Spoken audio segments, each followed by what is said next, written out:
Hola amigos de YouTube, bienvenidos a este canal. Bueno, quiero compartirles una conferencia que voy a dar con la Secretaría de Desarrollo Sustentable acerca de cobranza. Somos una empresa, como ustedes saben, especializada en intermediarios financieros no bancarios. Y bueno, quiero darles este tema de lo más rápido que se pueda, lo más efectivo que se pueda. Y bueno, quiero hacerles una primera reflexión. Entre más reciente es la morosidad en tu empresa, más fácil va a ser su recuperación. Entonces tengamos cuidado con cuentas que ya están muy atrasadas, más arriba de 3 meses, 4 meses, son más difíciles de cobrar, ¿sí? Y sobre todo también el tema vamos a estar revisando de las garantías. Aquí les voy a presentar el objetivo de esta conferencia. Los diferentes objetivos. El primero es establecer estrategias de cobranza que permitan abatir las cuentas atrasadas, ¿no? O sea, tenemos que prevenir esa parte, mejorar indicadores financieros de la empresa e implementar disciplinas preventivas que aseguren una sana cartera crediticia. El contenido de esta conferencia, el punto número 1 que vamos a estar viendo, una introducción, vamos a hablar acerca de todo un poco, ¿no? De manera breve. En el punto número 2 vamos a hablar acerca del proceso del otorgamiento de crédito. Siempre debemos de tener bien visualizado y sobre todo establecido cuál es el proceso de otorgamiento de crédito, ¿no? El número 3 son los tipos de garantía. Muchas veces hay créditos que no les dejan garantías, entonces prácticamente está perdido el crédito si no hay ninguna garantía, ¿no? Entonces vamos a ver cuáles son los tipos de garantía, ¿no? El punto número 4 del contenido es, vamos a dar un ejemplo del impacto en la creación de reservas, porque hay que hacer reservas, sobre todo los intermediarios financieros, bancarios, no bancarios, cooperativas, tienen que hacer una creación de reservas para riesgos crediticios, ¿no? Por si la gente no les paga. Número 5, sistema de cobranza efectiva. Vamos a estar viendo. El número 6 son las estrategias y tácticas que se van a dividir en segmentación de la cartera por capas y sistematización en el proceso de cobro, ¿no? Vamos a ver algunas tácticas como por ejemplo qué importancia tiene la modificación de las tasas moratorias, el establecimiento de gastos de cobranza, su estimación de cálculo, comunicación con los clientes y su implicación legal.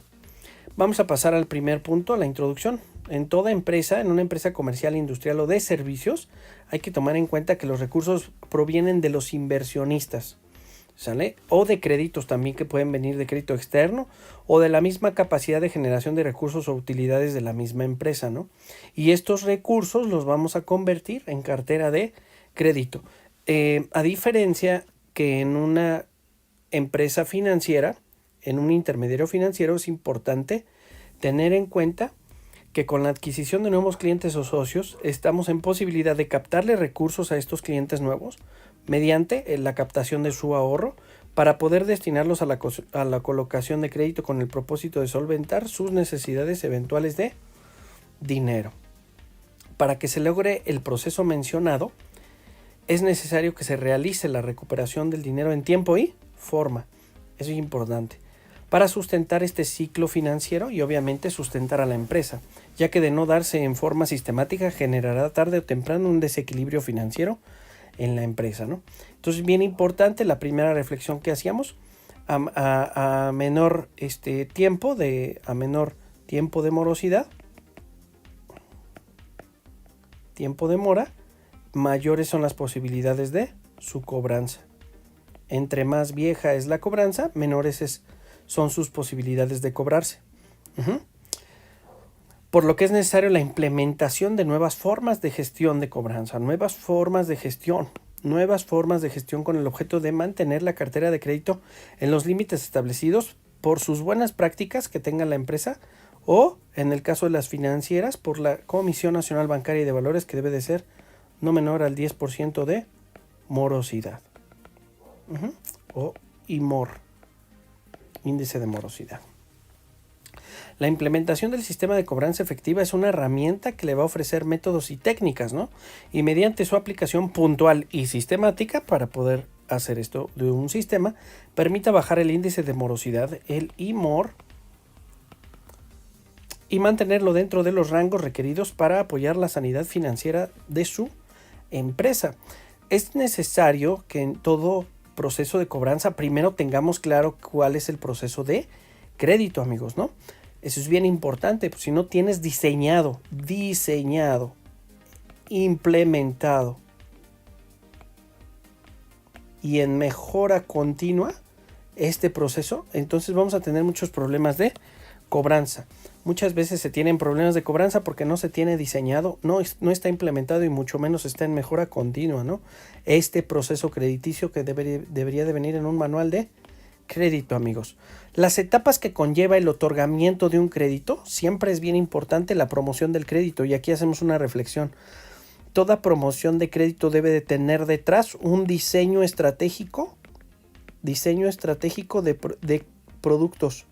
Cuáles sí se van a ir a crédito y cuáles no. ¿Estamos de acuerdo? ¿Qué tasa, qué plazo, qué monto y qué garantías vamos a dejar? Entonces esto es en una ficha técnica. Nosotros vamos a tener toda esta información porque es bien importante saber qué es lo que vamos a promover. Ahora, tenemos aquí el levantamiento de solicitud. Vamos a poner número 1. Número 2, ya que hicimos la promoción del crédito, ¿qué le estamos diciendo al cliente en la promoción del crédito? Hay que hacer una reflexión. ¿Qué estamos diciéndole? En el número 2 es el levantamiento de solicitudes. Una vez que ya le dimos información a nuestro cliente, es momento de levantar solicitudes. Tienes que tener un formato de levantamiento de solicitud de crédito. En la investigación de crédito es la verificación de esta información, de esa solicitud. Hay que verificar la veracidad de la información. En el número 4 tenemos al análisis de crédito. Ya que tenemos levantada la información y está verificada su correcta información, entonces tenemos que hacer un análisis de crédito. Aquí yo les recomiendo, nosotros tenemos un sistema informático automatizado que se llama SAC, Sistema de Análisis de Crédito. En este SAC lo que vemos son las 5 Cs del crédito. Luego voy a subir un material acerca de las 5 Cs del crédito. Pero estos son los elementos mínimos que te van a decir una calificación si pasa o no pasa el crédito. Aquí puedes frenar muchas cartera de crédito morosa desde este punto. ¿Ok? No ya desde la cobranza misma, sino antes de haber dado el crédito, debes de estar haciendo una cobranza preventiva. ¿Y cómo lo vas a hacer? Desde la promoción hasta el análisis de crédito. Aquí esta herramienta, este SAC, que es una cosa muy maravillosa que tenemos nosotros, te va a decir si se lo das o no se lo das, así de fácil. Luego, después de la etapa del análisis de crédito, vamos a ver la etapa número 5, que es la resolución de crédito, es decir, si se da o no se da el crédito. Y ya una vez que vemos que sí ya se tiene que dar el crédito, tenemos que ver número 6, la entrega del crédito, obviamente, ¿no?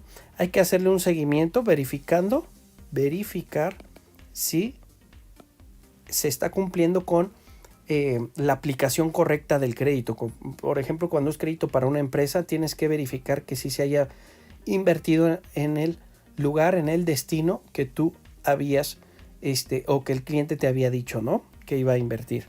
Porque si es para un negocio, imagínate que no invierta para los elementos material de trabajo, capital de trabajo, materia prima, entonces se ve mermada la capacidad de pago, ¿no?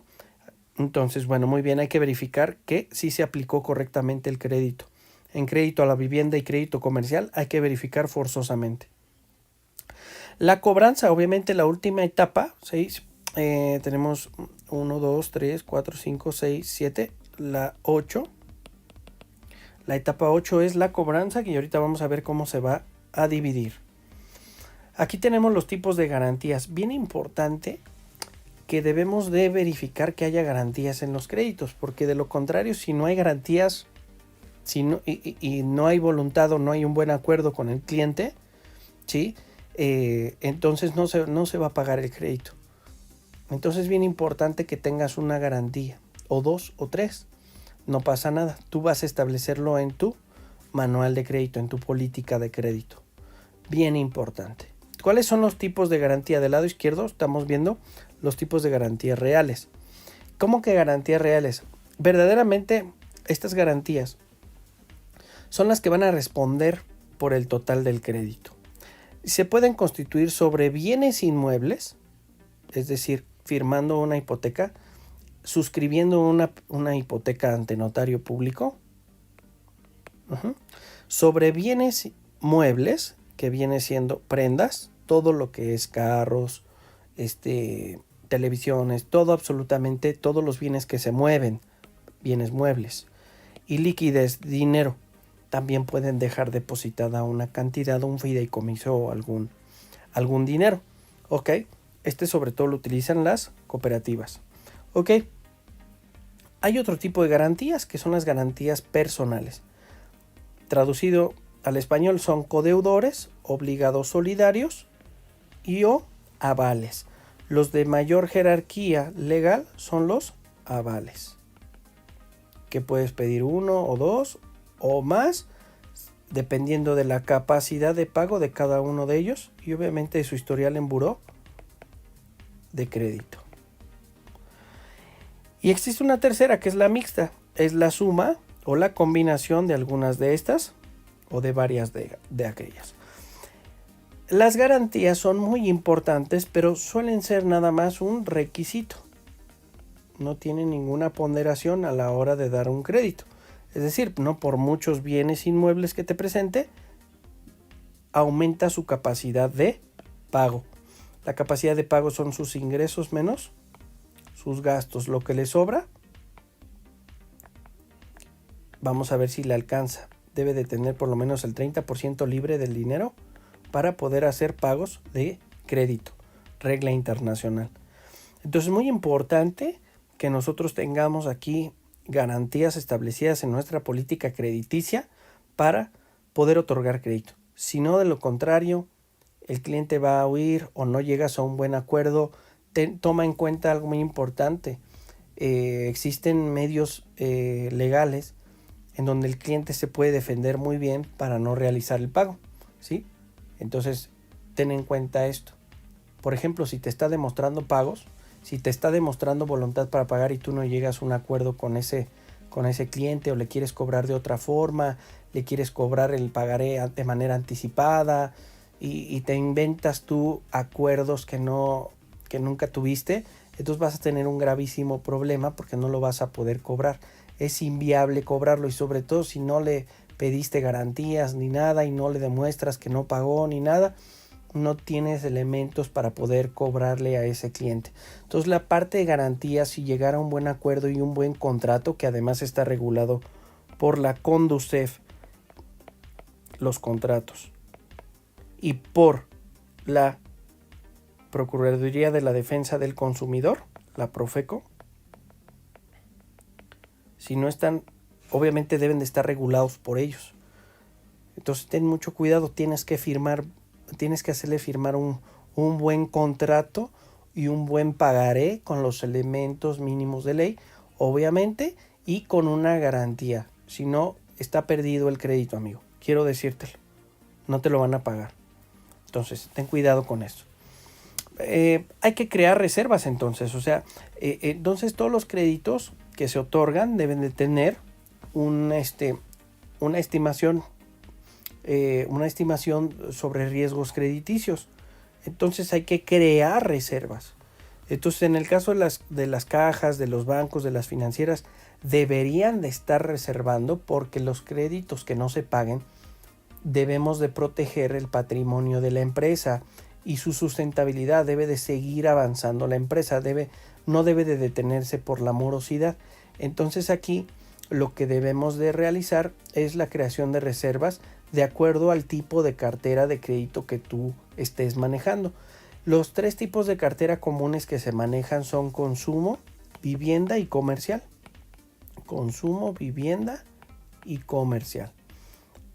Los que más se les pega en creación de reservas son los de consumo, ¿sí? Porque es más inseguro el pago de los créditos al consumo.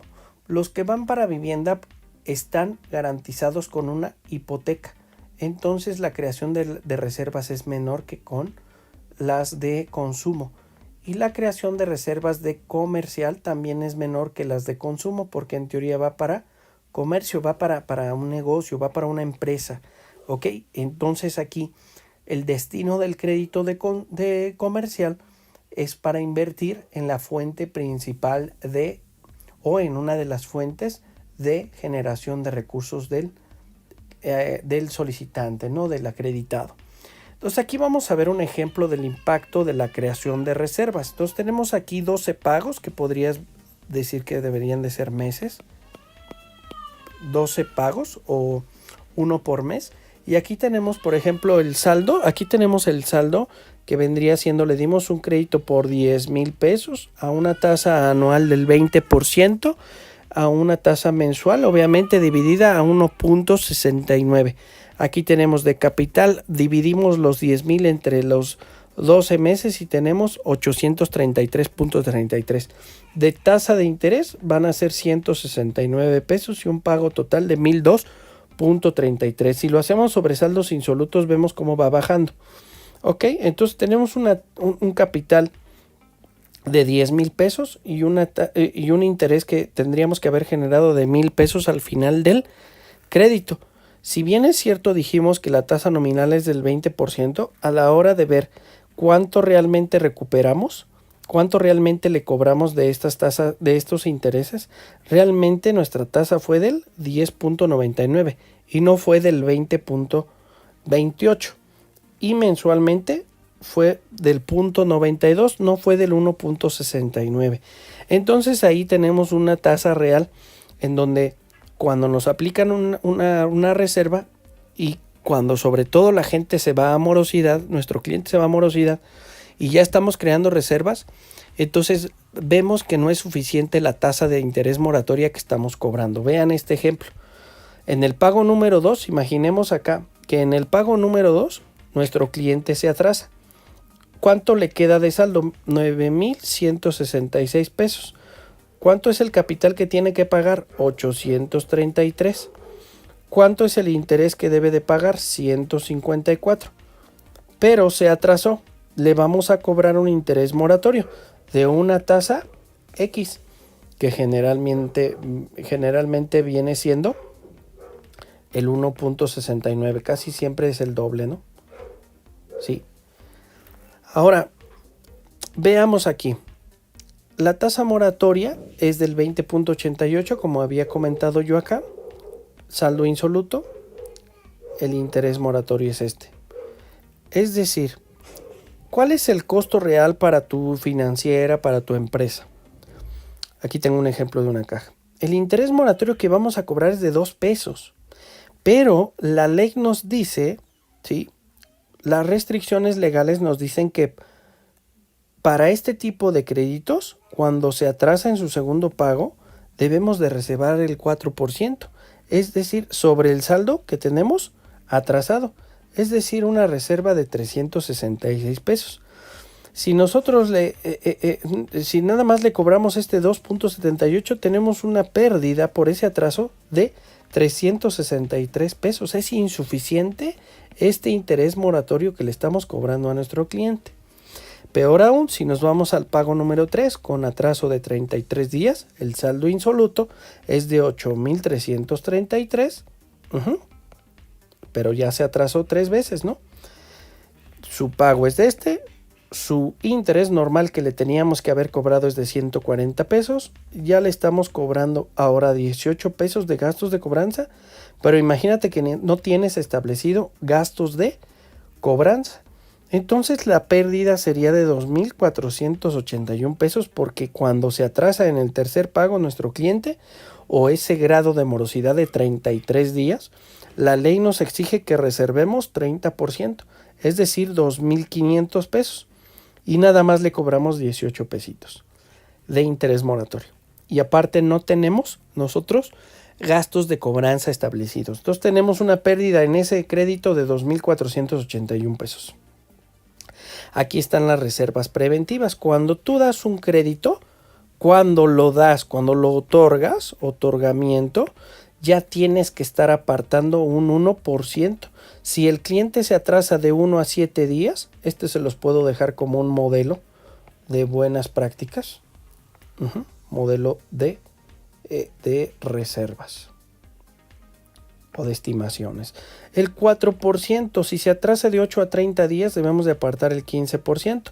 Si se atrasa de 31 a 60, el 30%, el 50% cuando cae ya cartera vencida, el 75% cuando está ya en cobranza extrajudicial, el 90% del saldo cuando llegas a 120 o a medio año.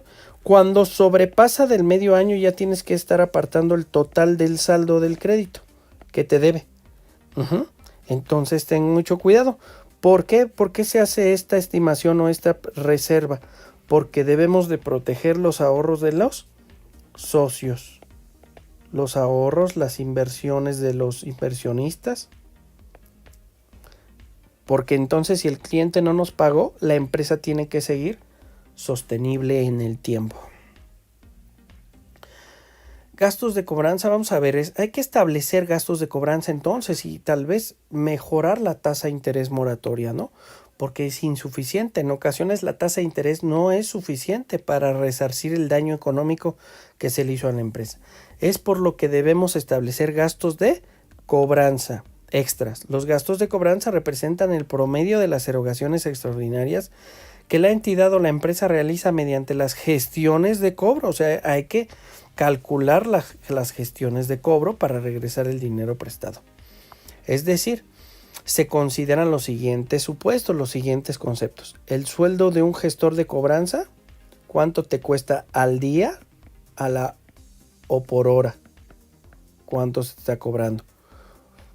Llamadas telefónicas. ¿Cuánto cuestan las llamadas telefónicas? Los traslados a domicilio, la gasolina, los combustibles, el desgaste del transporte, del uso del transporte, el uso de la computadora, papelería, impresión de estados de cuenta, impresión de cartas, impresión de comunicados, manejo de expedientes, viáticos extraordinarios por el gestor de cobranza y gastos extraordinarios por gestiones de cobro, porque a veces no lo tienes que visitar una vez, sino varias veces. Entonces hay que establecer aquí un costo para establecer el gasto. La comunicación con los clientes se debe de enviar previamente avisos. Si tú no haces esto de enviar avisos ni nada, entonces no lo vas a poder cobrar. No hay gestión de cobranza. A todos los clientes, indicando a partir de qué fecha entrará en vigor las nuevas condiciones crediticias. Además, colocar anuncios o folletos en las sucursales de las nuevas condiciones de los créditos. ¿Cuáles condiciones? El establecimiento de gastos de cobranza. Hay que poner énfasis que el mantenerse al corriente en sus pagos no tendrá ningún efecto en su crédito. Siempre hay que darle un mensaje positivo a los clientes, ¿verdad? Cuando la morosidad es vieja, aquí les voy a establecer alguna serie de estrategias, amigos. Cuando la morosidad es vieja es muy difícil el hacer efectiva tu recuperación, pero cuando la morosidad es reciente se vuelve más fácil el cobrar. Por lo tanto, hay que segmentar la cartera de crédito y hay que sistematizar el proceso de cobro. Vamos a ver qué es el RIP. El RIP es una herramienta de cobro que se llama recordatorio, insistencia y persecución.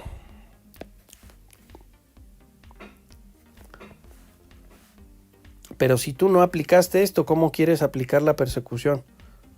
No se puede. Además, no dejaste garantías. No puedes. Además, hay voluntad para pagar, pero tú no te pones de acuerdo, tú no le dijiste un buen contrato, estás violando tú tu propio contrato. No se puede. No se puede. Es incapaz. Es inviable cobrar algo que no hiciste desde aquí. Es totalmente inviable.